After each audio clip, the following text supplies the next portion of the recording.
Web development ఏంటి, application development అంటే ఏంటి, 2015 ఆ టైం ముందు ఏముండాలంటే బయట చాలామంది బిజినెసెస్ వెబ్సైట్స్ గురించి చూస్తున్నారు ఏ విధంగా బిల్డ్ చేయాలని చెప్పేసి. కాంపిటీషన్ నువ్వు ఏ విధంగా స్టార్ట్ కావచ్చు, ఏం చూస్ చేసుకోమంటా అంటే వెబ్ డెవలప్మెంట్ నేర్చుకున్నా, అప్లికేషన్ డెవలప్మెంట్ నేర్చుకున్నా అని చెప్పేసి చాలామంది అడుగుతున్నారు. సో 5 రియల్ టైం కంపారిజన్స్తో ఈ వీడియోలో చెప్తా. ఈ వీడియో ఎండ్ వరకు నీకే అర్థమవుతుంది నువ్వు ఏ పాత్ చూస్ చేసుకోవాలో. Okay, so first of all కొత్తగా వచ్చిన వాళ్ళకి వెబ్ డెవలప్మెంట్ ఏంటి, అప్లికేషన్ డెవలప్మెంట్ అంటే ఏంటి అని క్లియర్ కట్గా ఒక నిమిషంలో ఎక్స్ప్లెయిన్ చేసేస్తా. వెబ్ డెవలప్మెంట్ అంటే ఏంటిదంటే వెబ్సైట్ డెవలప్ చేసే ప్రాసెస్ అయితే ఉంటుందో దీన్ని వెబ్ డెవలప్మెంట్ అంటాం. Okay, clear. సో దీంట్లో 2 సైడ్స్ ఉంటాయి, 2 పార్ట్స్ ఉంటాయి. ఒకటి ఫ్రంట్ ఎండ్, ఇంకోటి బ్యాక్ ఎండ్. ఫ్రంట్ ఎండ్ అంటే ఏంటిది, మీ కళ్ళ ముందు కనిపించేది అంతా కూడా మీకు ఫ్రంట్ ఎండ్ అనుకోవచ్చు. మీకు డేటా ప్రాసెసింగ్, ఏపీఐ ఇంటిగ్రేషన్ ఇది అంతా ఏదైతే ఉందో దీన్ని బ్యాక్ ఎండ్ అనుకోవచ్చు. Okay, clear. So application development అంటే ఏంటిది అని అంటే అప్లికేషన్ డెవలప్ చేసే ప్రాసెస్ అయితే ఉందో దాన్ని అప్లికేషన్ డెవలప్మెంట్, సింపుల్, అంతకంటే విషయం ఏం లేదు. దీంట్లో మళ్ళీ 2 ఉంటాయి, ఆండ్రాయిడ్ డెవలప్ చేయాలి, ఐఓఎస్ డెవలప్ చేయాలి. దీంట్లో ఇప్పుడు ఇంతకుముందు 2015 ఆ టైం ముందు ఏముండాలంటే రెండింటికి సపరేట్ కోడింగ్ అనేది ఉండేది. కానీ ఇప్పుడు ఫ్లట్టర్, రియాక్ట్ నేటివ్ ఏవైతే వచ్చినాయో ఒకటే కోడ్ బేస్తో నువ్వు ఆండ్రాయిడ్కి, ఐఓఎస్కి రెండింటికి కూడా అప్లికేషన్ డెవలప్మెంట్ అనేది చేసుకోవచ్చు. సో ఇప్పుడు మనం డైరెక్ట్ కంపారిజన్ దాంట్లోకి వెళ్ళిపోదాం. ఫస్ట్ కెరీర్ గ్రోత్ గురించి మాట్లాడుకుంటే సింపుల్గా వెబ్ డెవలప్మెంట్ ఏదైతే ఉందో ఏ టూల్స్ వచ్చిన తర్వాత సింగిల్ పేజ్ వెబ్సైట్స్ ఏవైతే ఉన్నాయో ఇవన్నీ కూడా ఏ అనేది జనరేట్ చేస్తుంది. సింపుల్గా చెప్పాలంటే ఇప్పుడు మీకు ల్యాండింగ్ పేజెస్, ఒక అప్లికేషన్ సంబంధించిన ఇన్ఫర్మేషన్ పేజెస్, ఇప్పుడు వెయిటింగ్ న్యూస్ ఉంది కదా, సో దానికి సంబంధించి దాంట్లో లోపల ఫీచర్స్ ఏమి ఉండవు కానీ నీకు ల్యాండింగ్ పేజ్ ఉంటాయి. ఇట్లాంటి ల్యాండింగ్ పేజెస్ అన్నీ కూడా ఏ అనేది బిల్డ్ చేసేస్తుంది. సో కంపారిటివ్లీ అప్లికేషన్ వెబ్ డెవలప్మెంట్కి కొంచెం ఛాన్స్ అయితే తగ్గుతుంది, కానీ ప్రొడక్ట్ ఎక్కువ ఉండి ఫంక్షనాలిటీస్ ఎక్కువ ఉండే వెబ్సైట్స్ ఏవైతే ఉన్నాయో దీనికి వెబ్ డెవలపర్ అయితే ఖచ్చితంగా కావాలి.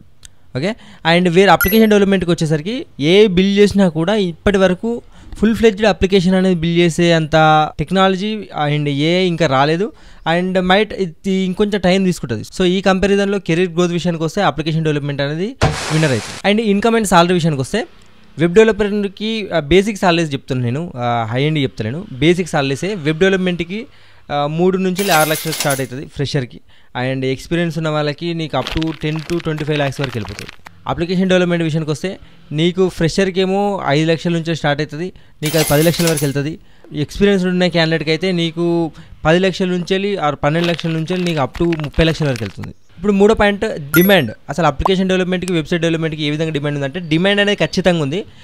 నువ్వు ఎప్పుడైతే జాబ్ సైడ్ వెళ్దామంటున్నావో ఈ కంపారిజన్స్ అనేవి నీకు పనిచేస్తాయి. ఇప్పుడు నువ్వు వెబ్ డెవలప్మెంట్కి నువ్వు కంపారిజన్ చేసినప్పుడు ఇంతకుముందు మనం ఏం చెప్పిన ఫస్ట్ పాయింట్లో వెబ్ డెవలప్మెంట్కి కొంచెం తగ్గింది అని చెప్పేసి అన్నాం. నువ్వు అదే విషయం ఫ్రీలాన్సర్లో తీసుకొచ్చినావు అనుకో నీకు అదే పెరుగుతుంది. ఎందుకంటే బయట చాలామంది బిజినెసెస్ వెబ్సైట్స్ గురించి చూస్తున్నారు ఏ విధంగా బిల్డ్ చేయాలని చెప్పేసి. వాళ్ళకు నువ్వు ఏదో బిల్డ్ చేసినా సరే కానీ వెబ్ డెవలప్మెంట్ బిల్డ్ చేసి ఇస్తే నువ్వు ఫ్రీలాన్సింగ్గా నీ కెరీర్ అనేది ఉంటుంది. ఓకే, సో ఈ విధంగా చూసుకుంటే వెబ్ డెవలప్మెంట్కి కెరీర్ అనేది ఉన్నది అండ్ దాని రిక్వైర్మెంట్ కూడా ఉన్నది. అయితే నువ్వు జాబ్ సైడ్ వెళ్దామంటే అది తగ్గుతుంది. అండ్ ఇదే డిమాండ్ విషయంలో అప్లికేషన్ డెవలప్మెంట్కి వస్తే మామూలు భూమి లేదు. సో నువ్వు ఈజీగా గెట్ కాగలుగుతావు అండ్ నీకు జాబ్ ఆపర్చునిటీస్ కూడా కంపారిటివ్లీ నువ్వు వెబ్సైట్ డెవలప్మెంట్తో పోల్చుకుంటే నీ అప్లికేషన్ డెవలప్మెంట్ అనేది ఖచ్చితంగా ఎక్కువనే ఉన్నాయి. చలో నీ కమ్యూనిటీ అండ్ సపోర్ట్ విషయానికి వస్తే నీకు వెబ్ డెవలప్మెంట్ అనేది ఎప్పటి నుంచో దీనిపైన కమ్యూనిటీ బిల్డ్ అయి ఉంది కాబట్టి నీకు సపోర్ట్ అనేది ఎక్కువ ఉన్నది. ఎక్కువ మంది దీనిపైన వర్క్ చేస్తున్నారు కాబట్టి నీకు ఈజీగా రీసోర్సెస్ అనేవి దొరుకుతాయి. నువ్వు అప్లికేషన్ డెవలప్మెంట్కి వచ్చే వరకు ఈ మధ్యలో బాగా బీభత్సమైన ట్రెండ్ అవుతుంది. అప్లికేషన్ డెవలపర్లు ఇప్పుడిప్పుడే బాగా పెరుగుతున్నారు కాబట్టి సో కమ్యూనిటీ సపోర్ట్ అనేది కొంచెం తక్కువ ఉంటుంది కానీ చాలానే పెరుగుతుంది. కంపారిటివ్లీ రెండిట్లలో 2 విన్నర్ అని చెప్పొచ్చు.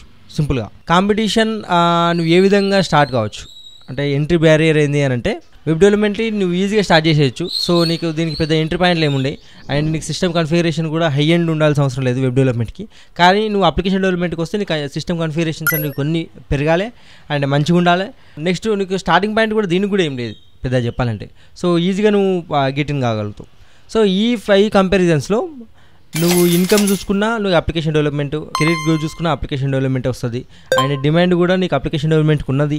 కమ్యూనిటీ సపోర్ట్ కూడా ఇప్పుడు బాగా పెరుగుతుంది. సో ఇప్పుడు నువ్వు జాయిన్ అయితే ఇంకా పెరుగుతుంది.